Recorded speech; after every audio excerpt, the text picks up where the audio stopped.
invitado también de lujo, con quien también me siento muy cercano en las ideas. Él es un liberal clásico.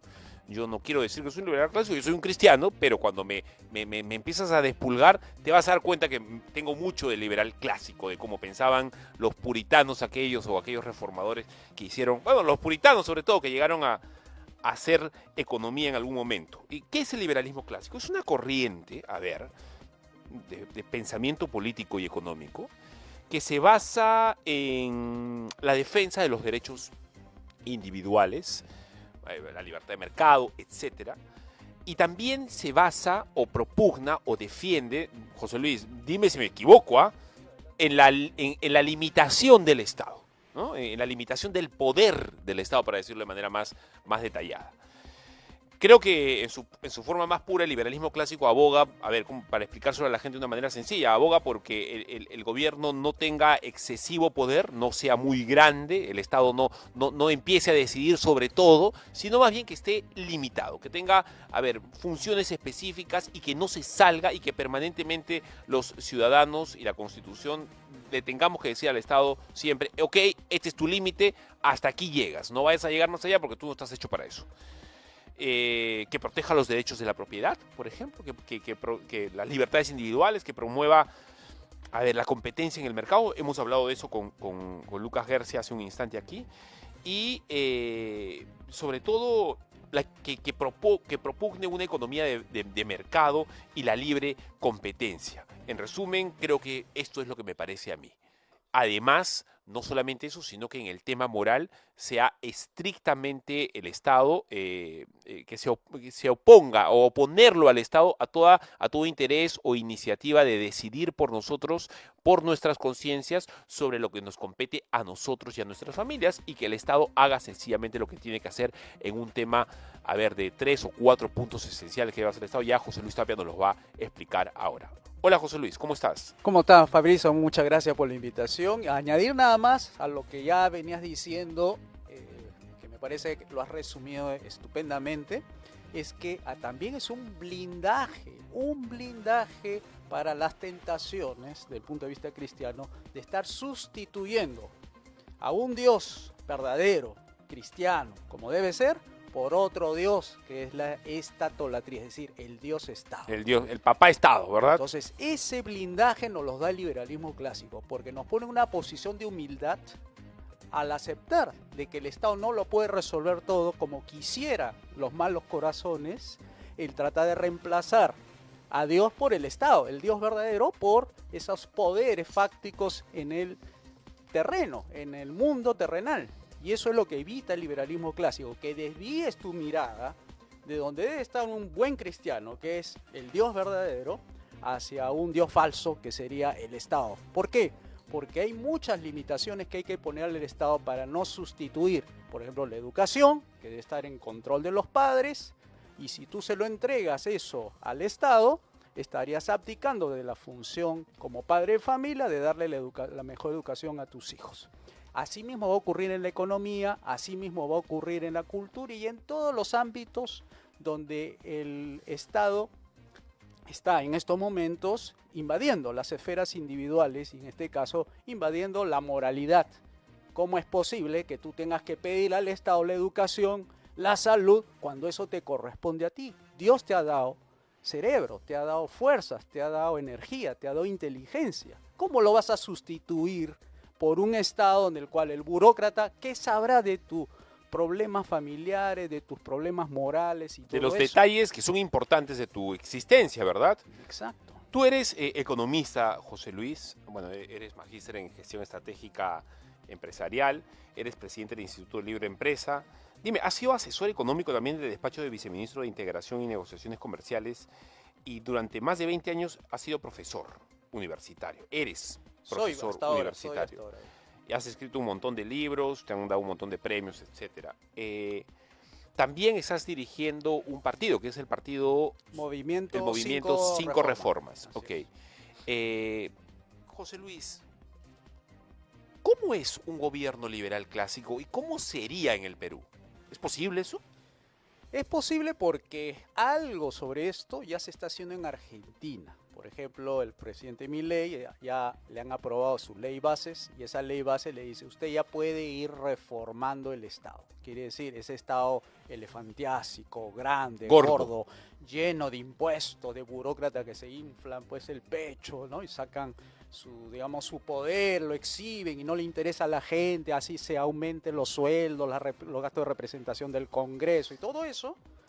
Se puede reducir ese ego, se puede reducir esos poderes haciendo reformas. Y eso, por eso nosotros le hemos puesto la palabra 5 reformas, porque hay que hacer 5 reformas esenciales para bajarle ese poder al Estado que invade nuestra sociedad, invade nuestras individualidades.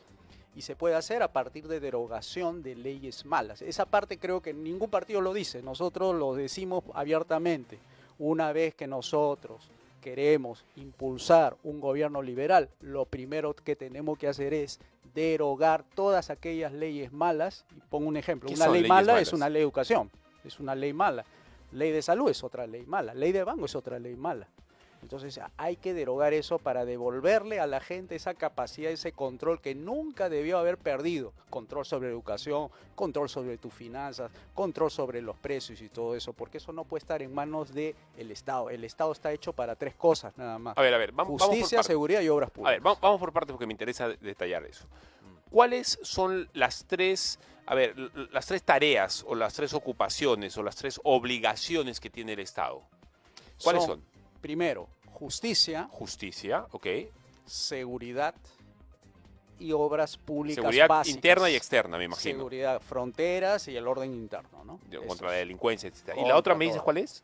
Obras públicas esenciales. Infraestructura. Sí, represas, por ejemplo. Eso de... ¿Carreteras? Los fenómenos del Niño, carreteras mal mantenidas, eso tiene que estar de exclusividad del Estado. Pero eso no, digamos, excluye de que pueda haber inversión privada de particulares para poner una carretera. Te pongo un ejemplo. Siempre y cuando no te van a cobrar peajes pues, cada 3 kilómetros. Ahí está la diferencia, pues. El Estado tiene que crear carreteras para unir, digamos, los puntos distantes de todas las ciudades. Se quieren interconectar, así los mercados funcionan bien. Pero cuando el Estado cumple con poner las carreteras principales, tipo Panamericana, Sur, Norte, Carretera Central, el Oriente, lo que tú tienes que hacer es dejar en los espacios para que el privado diga, bueno, ustedes han puesto esta carretera y él le toma de Lima, por ejemplo, a Chimbote, les toma pues 5 horas. Bueno, el espacio privado dirá, bueno, a mí me parece que se puede construir una carretera alterna que sea más veloz que la que tú has ofrecido a tu público con sus impuestos pagados, pero yo cobraría un peaje. Entonces las personas pueden elegir entre una carretera más veloz o una carretera que el Estado ha puesto. Si tú quieres llegar en 3 horas y no en 5 horas como irte en la carretera del gobierno, entonces pagas el peaje. Pero acá han hecho las cosas al revés. El Estado ha abdicado de las cosas principales, ¿no? Por ejemplo, esa línea amarilla, la carretera sur, la carretera norte, donde hay peajes cada, no sé, 3, 5, 10 kilómetros. A ver, justicia. ¿Qué significa que el Estado debe dedicarse a hacer justicia? Por ejemplo, ¿qué entraría en ese asunto? Jueces. Jueces y fiscales. Sí, fiscal es el que acusa, ¿no? O sea, toda la judicatura ahí. Exacto. Eso también indicaría, por ejemplo, no sé, problemas laborales, temas de denuncias laborales, por ejemplo, también se vería ahí. Cuando sea engaños, cuando sea estafa, cuando sea delitos que tenga que ver con propiedad, vida y libertad, encaja perfectamente la justicia ahí. Pero no temas de, por ejemplo, regulación de sueldos, salarios, esas cosas que son de economía, eso no tiene nada que ver ahí la justicia. Eso lo decide el empleador y el empleado. El empleador ya, pero ¿cómo se le defiende al empleado? O sea, si el empleado empieza a ver que sus derechos laborales, digamos, sus 8 horas de trabajo, sus ETS, no le pagan las utilidades. Yo trabajé un día en un lugar, no voy a decir el nombre, que no estaban transmitiendo el mundial y no le pagaron utilidades a nadie ese año y no tenías a quién quejarte, o si te quejabas se enteraban por ahí y te votaban. ¿Cómo se hace en ese asunto? Mira, los contratos laborales son ley entre las partes. Es decir, nadie puede violar un acuerdo así nomás. Si tú crees que en un gobierno liberal clásico el empleador ha violado algo de tu contrato laboral, por ejemplo, no te pagó las utilidades en el mes que corresponde, tú puedes accionar frente a la justicia y decirle, el empleador no me ha depositado lo que correspondía al mes último. Entonces el empleador va a tener que ir a la justicia y decir, bueno, no es cierto por esta razón. Entonces ahí las investigaciones determinarán quién tiene la razón y quién no. Así se resuelve por la vía, digamos, justicia. Ahora, en el asunto de la seguridad, el Estado debe hacer justicia, debe hacer seguridad, es decir, debe tener una seguridad drástica, me imagino. Se debería Claro que sí. debería todavía hacer todavía mucho más, la coacción debería ser del Estado mucho más fuerte, Supuesto, el sí. imperio de la ley o el monopolio de la violencia, O sea, como dicen el peso otros. de la ley, que caiga ahí. Ok, y luego infraestructura. Ahora, ¿cuáles son las 5 reformas que tú estás promoviendo? Porque tú además estás entrando a la política, quieres hacer política y quieres traerle al país una propuesta de 5 reformas para, me dices, devolverle el control al ciudadano Así y es. quitarle poder al Estado. ¿Cuáles serían? Comencemos por la política, ¿no? La política, tenemos el problema de que hay un desorden total, ¿no? Corrupción por todos lados, y queremos resolverlo. Entonces, ¿cómo se hace? Reduciendo las funciones del Estado. O sea, quiere decir, el Estado tiene ahorita 18 funciones. Son como los 18 ministerios que uno observa en la vía pública. Eso es lo que tiene control el Estado. Tiene muchas funciones que deberían estar en manos de nosotros, manos privadas, la educación, la salud, el turismo, el deporte, todo eso. Tú eso tienes que devolver. Devolver significa, si el Estado se encargaba de gestionar los colegios, eso lo tiene que gestionar los profesores administrativos, tiene que el director del colegio eso administrarlo, competir, etcétera. Todas las libertades necesarias para que los colegios sean exitosos. Eso es lo que debe hacer en un gobierno liberal clásico. Ahora eso ha sido sustituido, porque ahora ¿quién lo hace? Un Ministerio de Educación, un AUGEL y todas las dependencias del Estado que desde un escritorio trata de direccionar lo que un director quiere hacer. El director está impedido ahora de hacer como hubiese sido un gobierno liberal clásico, decidir la currícula, decidir cuánto le debe pagar al maestro, decidir cuándo debe salir un maestro, cuándo debe entrar. Esos poderes privados que deberían estar en manos del director, no, eso lo tiene que pedir en consulta con el ministerio, con la UGEL, o sea, se traslada el poder del director hacia esas burocracias que no saben nada de educación, lo que saben es controlar, sí, fiscalizar, sí, pero que sepan gestionar colegios, no lo saben, los que lo saben son los directores, los maestros, ellos saben, los padres de familia conocen bien su realidad. Un burócrata del piso 11 del Ministerio de Educación no lo conoce, por lo mismo que está en una distancia, no conoce las realidades de cada uno. Entonces tú lo solucionas quitándole ese poder, esos recursos, esas funciones del Ministerio de Educación, trasladándose a mediante ley. Por eso la ley buena es aquella que justamente no administra, la que no hace posible que los directores y todo eso no le impidan a ellos poder hacer esa gestión. Esa ley buena es la ley que permite hacer y la ley mala es la que impide, la que fiscaliza, la que controla y obstaculiza, ¿no? Ok, la siguiente reforma, ¿cuál sería? La reforma es la económica. ¿Cómo es esa reforma económica? O sea, a ver, la política, ¿para qué sirve al final? Sirve para la seguridad. O sea, se resume así. Estabilidad, digamos, política es, bueno, que los políticos hagan lo que tengan que hacer, pero que no interrumpe las acciones privadas de las personas. ¿Y qué le tengo que dar como político? Bueno, orden y seguridad en las calles. Eso es lo suficiente como para que la gente se pueda desenvolver y ahí viene la parte económica. La parte económica es, yo quiero encontrar un trabajo, quiero hacer emprendimientos, quiero realizar enseñanza, quiero gestionar, quiero poner mi hospital, quiero hacer muchas cosas, necesito libertad.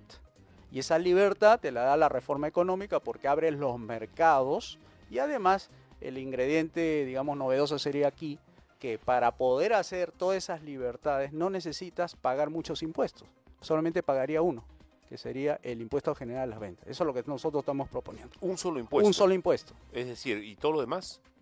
No es necesario. ¿Por qué? Porque hemos hablado hace un ratito que el Estado no era gordo, elefantiásico, ¿no? O sea, el gasto público lo vas a reducir reduzco. Hasta que solamente te Sí. baste un solo impuesto para pagarlo todo. Porcentualmente, para que más o menos visualicen, del 100% del Estado gordo que tenemos, lo desinflaríamos hasta un tercio. O sea, 2 veces menos. ¿Y con cuánto de impuesto nos quedaríamos para poder sustentar ese Estado, esa tercera parte del Estado? Sí, nosotros estamos calculando. Si un presupuesto, digamos, de 242.000 millones de soles que nos pide el gobierno, lo bajaríamos hasta cerca de 60.000 o 70.000 millones de soles. ¿Se puede? Claro, pues todo lo que el ser humano ha hecho lo puede desarmar. O sea, es un tema político, es un tema de decisión, es un tema de hacer política en realidad para convencer a la gente que ese es el mejor camino. Entonces reduces tú el tamaño del Estado, reduce los gastos y de hecho reduce los impuestos que de 36 que hay actualmente lo bajas a uno solo. Con ese uno ¿Sería solo... el impuesto que generara las ventas? Sí, quizá? porque es el más fácil, el que mejor se recauda. ¿Ya? O sea, te lo viene en la Coca-Cola, te viene en la leche, te viene en el Sí, carro que te compras, sí. cuando vas al cine, qué sé yo. Te digo, inicialmente, porque esto del 18% es con el estatismo actual, con ese Estado gordo, panzón, ese. No, pero nosotros queremos bajar los impuestos. Entonces, estamos hablando de 18, podría bajar a 10. Con 10 se recauda más incluso que con 18. ¿Por qué?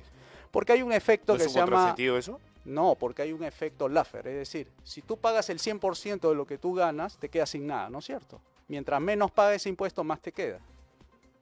Y entonces, si tú haces eso como gobierno, lo que estás promoviendo es más entiendo. bien que la gente diga, Gastas yo más, quiero pagar. Claro, o sea, si pagas menos impuestos, tienes más plata para gastar. Si gastas Así más, es. estás pagando más impuestos. Claro. Básicamente eso. Entonces, eso se llama el efecto Laffer, ¿ya? O sea, que eso está en la teoría económica, te lo enseña. Es decir, a bajas tasas recaudas más, a altas tasas recauda menos. Por eso la informalidad, ¿por qué se produce? Porque parte del problema de la informalidad es, me cobran demasiado impuestos, me va a dejar poco. Me la hacen muy difícil, me ¿verdad? la Es hacen muy difícil. complicado.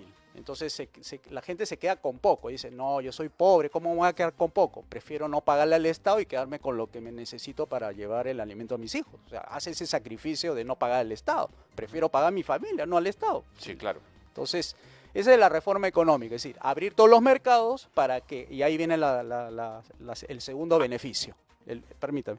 El segundo beneficio es que los ingresos de las personas, que están bajísimos, están entre 2.000 soles, suba hasta, no digo que va a subir de golpe, hasta 20 veces. 20 veces. ¿Tú sabes lo que es 20 veces de 2.000 soles? Son 40.000 soles. Bueno, no todos, ¿verdad? En algunas personas será así. En promedio. Fíjate que esa cifra que estoy dando, ¿Me estás- en promedio. ¿Me estás hablando que eso ocurriría si es que los impuestos se bajan?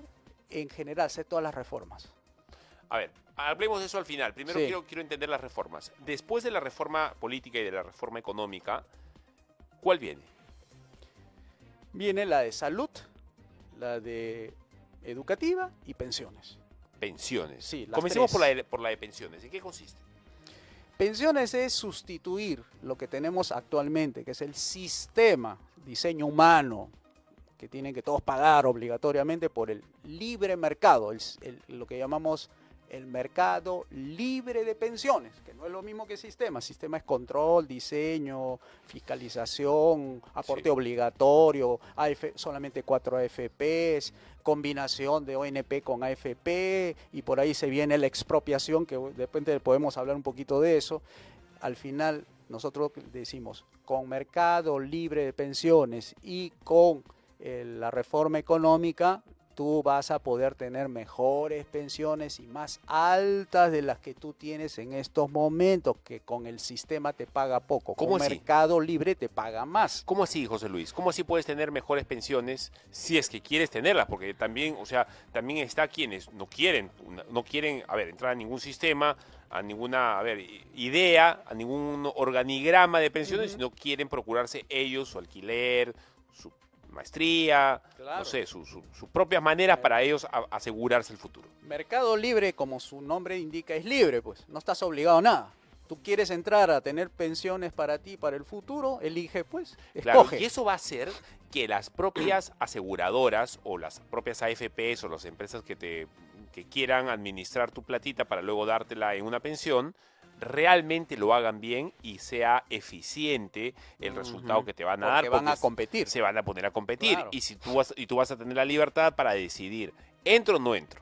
Pero claro, cuando está papá Estado, ¿no? Cuando está el gordo Estado que se sienta en su poltrona y empieza a dictaminar y a decir, tú estás obligado todos los meses a poner un dinero de tu parte y lo van a administrar ellos, él y él, entonces ya no hay competencia, ya no hay esfuerzo, pues igual me va a llegar el billete, ¿para qué me voy a esforzar en darte un mejor beneficio, Claro. una mejor rentabilidad si No, no me esfuerzo. El Estado me está obligando a que me des la plata, punto. Se entendió bien entonces la parte del mercado libre, es decir, tú eliges si pones o no pones en una AFP, en un banco, en una aseguradora, lo que fuere, pero tienes la libertad de decidir y nadie te va a descontar por adelantado nada. Tú vas a decidir bajo contrato laboral si te descuentan o no. Esa es la propuesta del mercado libre.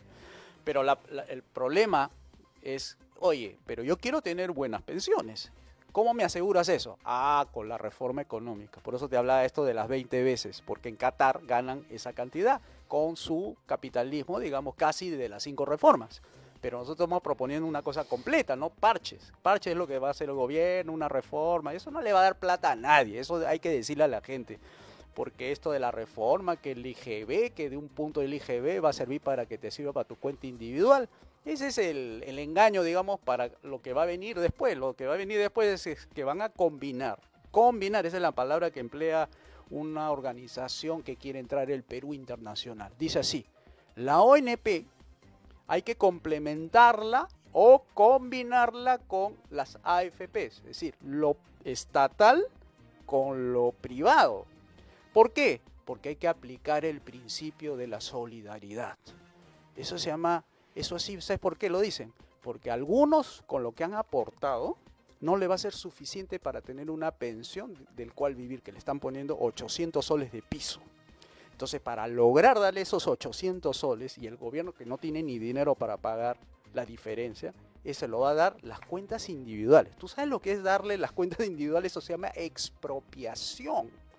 Combinar significa, yo mezclo lo público con lo privado. Tu dinero ya no va a ser tuyo, ahora va a entrar una gran bolsa en donde de ahí van a agarrar para todos. Socialismo, pues, ese es socialismo, puro y duro. Eso se llama robo. Es un robo, claro. Porque es una expropiación, es decir, tu dinero es privado... un robo legalizado. Exacto, que la ley lo que va a hacer la reforma es vamos a combinar. ¿Y eso sabe dónde viene? De la OCDE.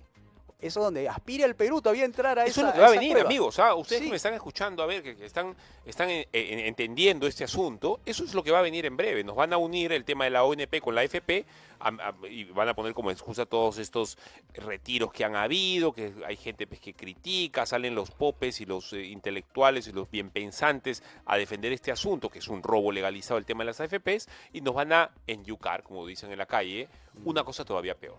En donde ahora el dinero que malamente, mal que bien, ahí tenemos guardado en las AFPs, ahora lo van a meter en una bolsa en donde van a juntar todos los dineros, van a hacer un gran fondo y de ahí van a agarrar para pagarle a todos. Sí. La modalidad nada más que la que van a mantener es las cuentas individuales. Sí, pero tu fondo de las cuentas individuales se la van a dar al que no lo puede tener una buena pensión. Ese es el problema. Sacar de lo privado y dárselo público es robo, pues. Ahora, una de las cosas que se le critica o que no se entiende o que se malentiende del asunto de las 5 reformas es la reforma educativa y la reforma de salud. Porque la falacia del espantapájaros dice, o sea, la falacia dominen dice, es que ustedes quieren privatizar la educación y quieren ahora que aquel logro antiguo de la educación gratuita, que se consiguió, etcétera, hace muchos años, con un gran esfuerzo, etcétera, va a quedar en nada porque ahora ustedes quieren otra vez que la gente pague por la educación y que realmente nos olvidemos de la educación pública. Es que justamente... Y lo mismo con la salud, ¿verdad? Pero ahí está, pues, cuando hacen la propuesta de solamente la reforma liberal por la parte educativa y te olvidas del resto, o sea, para ti no existe el Estado grande, está bien el Estado, ¿no? Que siga robando. Pero tú tienes que privatizar la educación. Obviamente en esas condiciones yo no privatizaría nada. Por eso ponemos las reformas completas, no solamente la liberal educativa, la liberal en salud. ¿Por qué? ¿Por qué tienen que ir todas juntas? Porque es lógico, pues, ¿cómo un pobre va a pagar en estas condiciones una educación privada? Le van a decir, oiga, usted está condenando a los pobres a pagar, usted lo quiere que la gente se quede sin pagar. No, pues, porque nosotros estamos poniendo como condición la reforma económica. Y la reforma económica lo que pretende hacer es darle mayores ingresos a la gente vía inversión privada. Ahora, ¿y cuánto tiempo podría la gente acceder a un mejor sueldo o más dinero?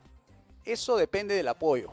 Si tenemos apoyo popular, es decir, como para elegir unos 74 congresistas, pasa rápido las leyes, se derogan rápidamente. Si no lo tienes, digamos, eso es una cosa muy difícil. Va a demorar.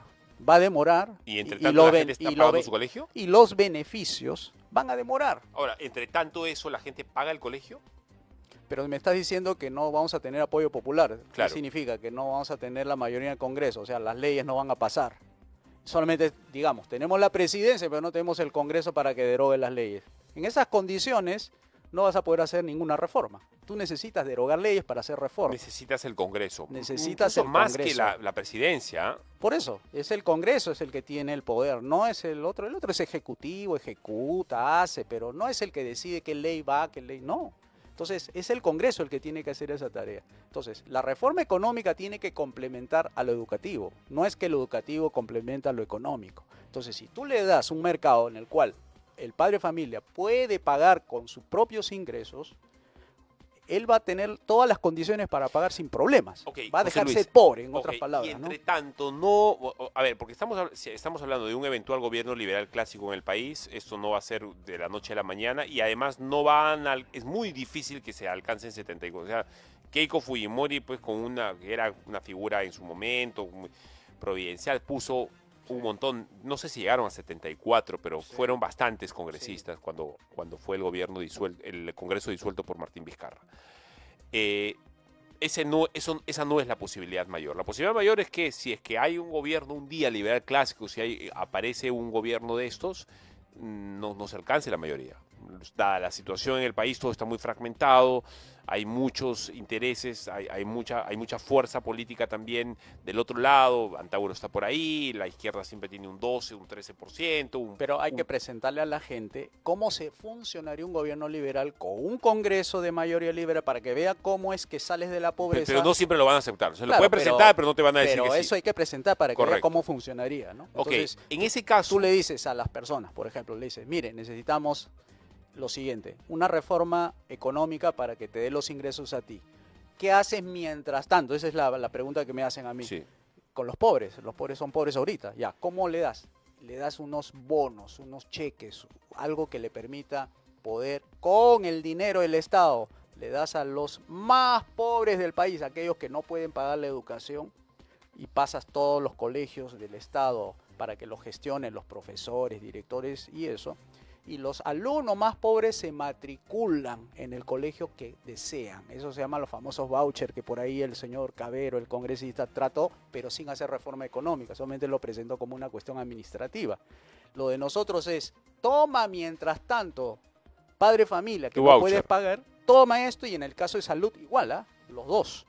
Para que tú puedas matricular a tu hijo y para que tú con ese dinero que te damos desde el Ministerio de Salud se pueda él adquirir un seguro, digamos, de salud. Entonces puede acceder a los colegios y puede acceder a los centros de salud privados. Esa es la parte social de ese cambio que queremos pasar de aquí al otro lado. Entonces, ¿Y eso sería para siempre o sería no, por un tiempo? transitorio, porque siempre... Pero ahí es cuando te van a poner la tanqueta de afuera del palacio. Ah, Ahí es cuando van a salir. pero como nosotros estamos hablando de... Cuando le quiten un mercado el libre. tema gratuito de la educación, va a arder Troya. No, pero es que nada es gratuito, como sabrás, ¿no? Entonces, esa ayuda social, los padres, familias van a ir notando que se están dando cambios trascendentales en la economía y dirá, antes no tenía trabajo y ahora sí tengo trabajo. Entonces, van a haber muchos padres de familia que van a dejar de ser pobres y a eso se les va a quitar el voucher, porque ante recibir una, digamos así, 3.000, 4.000 soles. Porque nosotros hemos calculado que más o menos salen 1.900 soles por alumno, lo que trasladaríamos en tema de voucher. Mensual. Mensual. Con el presupuesto del Ministerio de Educación, distribuido mensualmente a cada alumno pobre. No estoy hablando de todos los alumnos matriculados. Porque, O sea, vouchers mensuales de 1.900 soles. Sí, no sería dinero que podrían hacerlo efectivo, líquido. No. Es simplemente no. una cifra en un papel que va a servir No, para no, pagar el colegio. Tampoco, no. ¿Sí, no? Va el padre de familia al colegio privado. El colegio privado abre la base de datos del ministerio. ¿Cuál es su nombre? Le pregunta al padre de familia. Mi nombre es, Fabricio Escajadillo. A ver, deme su número de DNI. Ah, efectivamente, sí, usted tiene un saldo, un voucher de 1.900 soles. ¿Para qué colegio? Ah, quiero aplicarlo para el colegio, no se marcan, por poner una exageración. Ah, ya, ok, acá está. Entonces hace simplemente un traslado de fondos del Ministerio de Educación al colegio. Pero el padre de familia lo No ve matricula la a su plata, hijo. obviamente. No ve, Lo único que hace es no, llevar al hijo al colegio. al hijo. Bien, tenemos una llamada Sí, me confirman, por favor. Creo que sí. Ok, me van a confirmar en un instante. Bueno, entonces con estas 5 reformas, José Luis, se ven interesantes. Todavía yo tendría que, como te digo, no sé, yo, a ver, siempre tengo una duda con el tema de la Todo hay educación. dudas. El Mejor tema- que el- pregunten. El ¿Ah? tema, Mejor que el tema de la pregunten. educación. No es una duda, sino es que, a ver, el Perú es un país muy complejo. O sea, en Sí, teoría lo vemos muy fácil, a veces sí. las teorías son muy llamativas, pero, o las reflexiones personales desde nuestros sesgos pueden ser muy llamativas, pero el Perú es complejo. En el Perú hay gente que piensa lo contrario, que te pide una cosa y luego te van a venir a pedir otra que es totalmente contrario y van a decir que tú eres su enemigo, pero también son enemigos de los otros, se hacen daño entre ellos mismos, no se dan cuenta. O sea, es una cosa, de verdad es difícil. Alan García lo dijo, lo describió bien alguna vez en una clase magistral que dio en Trujillo. Sí, es difícil. Entonces, quien quiera gobernar con las 5 reformas en el país, tiene que saber bien la teoría, También. pero tiene que saber que el país es sumamente complejo. Mira, el ejemplo de quien tuvo casi el 90% de respaldo por hacer cambios radicales, ¿no era el señor Fujimori? Ujú. No tuvo el 90% a pesar de lo que hizo, se fue contra la Constitución, se tumbó al Congreso. Bueno, estaba el terrorismo de por medio también, Pero ¿no? Era pero un factor importante por para eso que la te digo. gente unifique su Por eso. simpatía hacia alguien que lo estaba Es una defendiendo, estrategia ¿no? política que le funcionó muy bien. Ahora- pero sí se puede la unificación de los 90%, ¿ah? Cuando haces grandes cambios. ¿ah? Sí. Bueno. A ver, José Luis, Mm. ¿en qué país está funcionando esto? ¿Qué ejemplos nos puedes dar de decir, oye, ya, este tipo de pensamiento, de corriente de pensamiento político y económico está funcionando o ha funcionado? Ya. Hay de los países que lo hicieron y de los países que están haciendo. De los que lo hicieron son los países excomunistas. Polonia, República Checa, Estonia, países que eran socialistas puros, o sea, puro Estado. Todo el Estado le resolvía todo, ¿no? La estatolatría pura. La maldición sobre ellos los condenó a ser países, digamos, relegados. Ahora son países ejemplo. ¿Hicieron las reformas liberales? Sí. Las 5 reformas completas, no. Algunos se quedaron en el camino, algunos lo hicieron completo, otros lo hicieron más o menos. Pero los resultados, lo que tú ves después de eso, es un cambio radical. Pasar de 0 a pasar a tener algo, ya es un cambio. Ahora, los que están haciendo ahora, los países asiáticos, República Popular China, comunista, de nombre. Pero en la práctica son más capitalistas de lo que tú crees. Sí. Bueno, es un capitalismo de Estado, evidentemente, porque las empresas que salen al mundo a invertir son chinas, ¿no? No es correcto. Son capitalistas puros. Lo que pasa es que las acciones del Estado pueden estar ahí presentes, pero su funcionamiento es de como si fuera Elon Musk o Steve Jobs. Económicamente lo son, pero el Estado chino es un Estado, a ver, que se ha expandido incluso a las empresas. Es decir, tiene una política internacional y las empresas están sujetas como sí señor, como, a ver, comandante y subordinado al Estado chino. O sea, eso políticamente es el Estado chino el que está metido ahí. Si haces comparaciones entre China y Estados Unidos, más estatistas son los empresarios estadounidenses. Y lo más no es de lo que es. Bueno, es no verdad. es lo que es, El sino es por socialismo los en Estados subsidios. Unidos es una cosa grande. Claro, ¿no? porque ponen como ejemplo a Estados Unidos, ponen como ejemplo a Ahora, los Estados países, Unidos de hace a 100 los años no era países así. occidentales lo ponen como ejemplo, como el estándar de lo mejor. No, yo creo que el capitalismo ya se mudó al oriente, ya está en Pakistán, ya está en India, ya está en China. Y China ha demostrado que en más o menos 2 décadas ha sacado 400 millones de pobres. ¿Con qué? Haciendo reformas de libre mercado, reduciendo el Estado presente. Fíjate que el Estado chino pues está en Beijing, pero en la costa sur, ahí el Estado no es presente, es más bien las empresas privadas, las grandes inversiones, la que tú miras, esto no es China, esto no es Beijing, esto es otra cosa, este es Hong Kong, digamos, revitalizado. Entonces tú ves la diferencia de la aplicación de las reformas. En Beijing no hay reformas liberales, pero en el parte sur de China sí. Entonces ahí hay 40 millones de millonarios en esa zona. Qué interesante lo que nos ha venido a contar hoy día José Luis Tapia. Qué interesante las ideas de la libertad. Uno, como en todo, hay matices, hay grises. Bueno, hay cosas en las que uno tiene que entender mejor. Hay detalles, como en el cristianismo, ¿verdad? Hay denominaciones, no significa que no son cristianos. Hay denominaciones de diferente tipo en donde divergen en detalles de la doctrina que son secundarios. Sin embargo, es sumamente importante profundizar y educarse sobre las ideas de la libertad. No estoy hablando de libertinaje, no estoy hablando de ideología de género, no estoy hablando de meter el tema del aborto, porque entiendo que José Luis Tapia también es un serio contrincante del aborto y las ideologías de Por género. supuesto, conservador, cristiano. Mira, yo vengo de una familia que es católica, por parte de mi mamá, mi papá evangélico. Yo me eduqué en un colegio adventista. Ujú.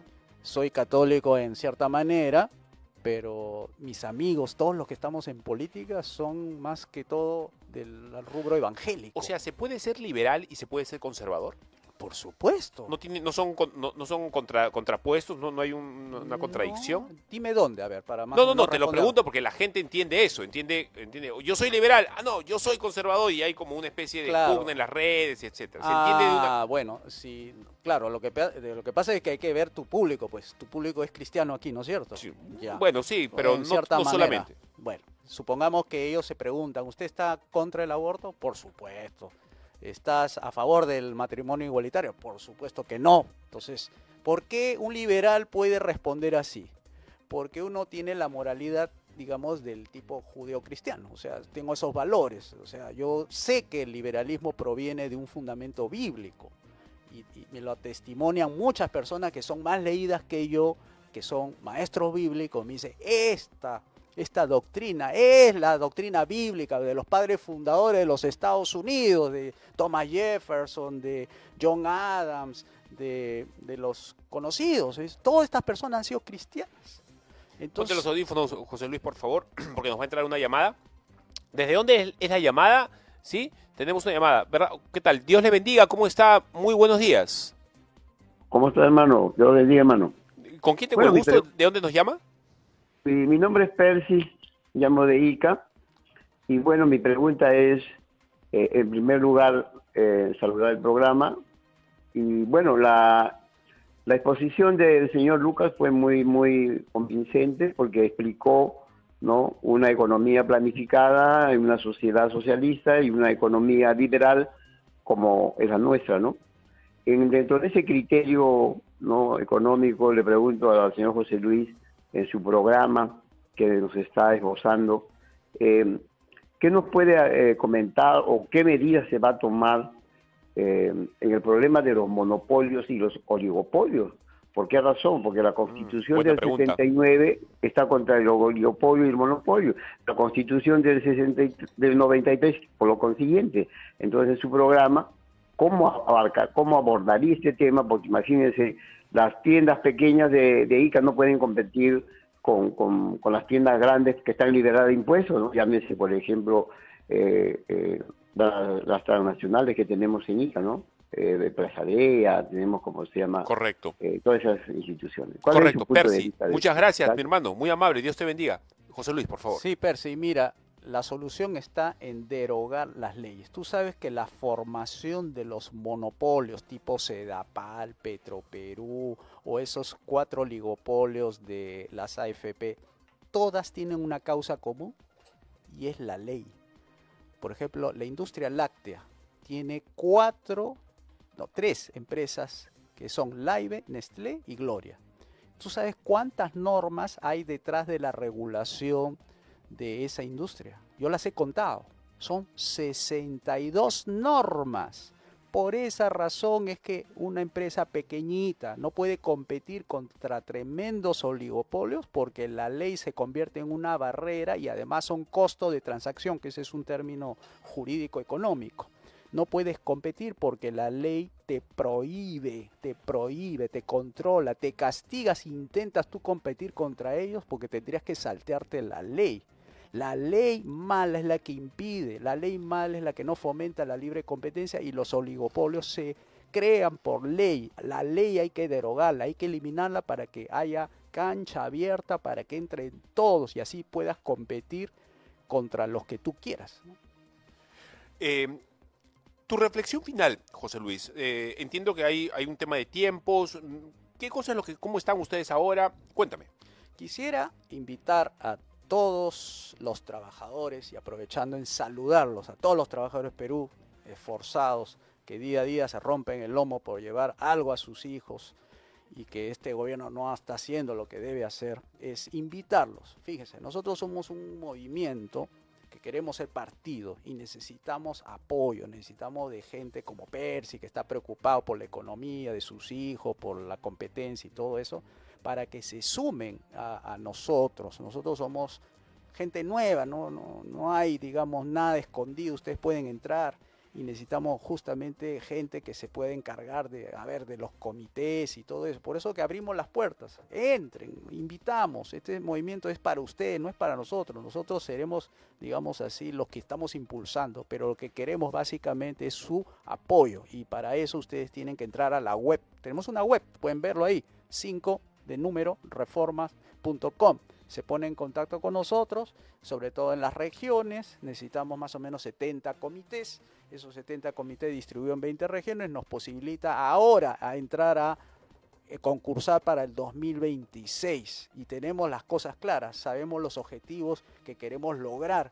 Queremos transformar el Perú, queremos que esa inseguridad se convierta en seguridad, esos bajos ingresos se convierten en altos ingresos, queremos que esos colegios que ahorita se caen a pedazos sean colegios modernos, que donde dé ganas de estudiar. Entonces, es simplemente apoyo, y apoyo significa súmate, forma parte de este equipo de profesionales, de todo hay, de todo, es decir, desde los de bajo oficio, alto oficio, profesional, hay de todo, ¿ya? O sea, este es un movimiento abierto y libre, así que estás invitado, tanto Percy como el resto de amigos que se encuentran, a ponerse en contacto con nosotros y podemos cambiar al Perú juntos. Esto es una tarea de tú, yo y el resto, Fabricio, todos los que se quieran sumar a este movimiento que tiene fundamentos bíblicos, somos morales, somos gente nueva en política, no hay nada de corrupción, aquí no hay nada. Es invitarlos a que hagan ese esfuerzo, porque no hay otra forma, si no le vamos a tener que dejar a los políticos de siempre a que hagan las cosas que nunca han cambiado. En 50 años no ha cambiado desde Velasco nada del país, todo sigue igual, sigue peor, cada vez peor, y así se están yendo los jóvenes, pues nuestros hijos se están yendo que por alguna razón. Entonces podemos pararlo, esto se puede parar. Como digo, hay mucho por hacer, pero tenemos la receta ahí para hacer esos cambios trascendentales, ¿no? Muchas gracias, José Luis, muy De amable. nada, muchas gracias a ti, Fabricio. Ha sido muy amable, siempre es un placer conversar con alguien que sabe y que lo sabe explicar también. Muchas gracias. Bien, bueno.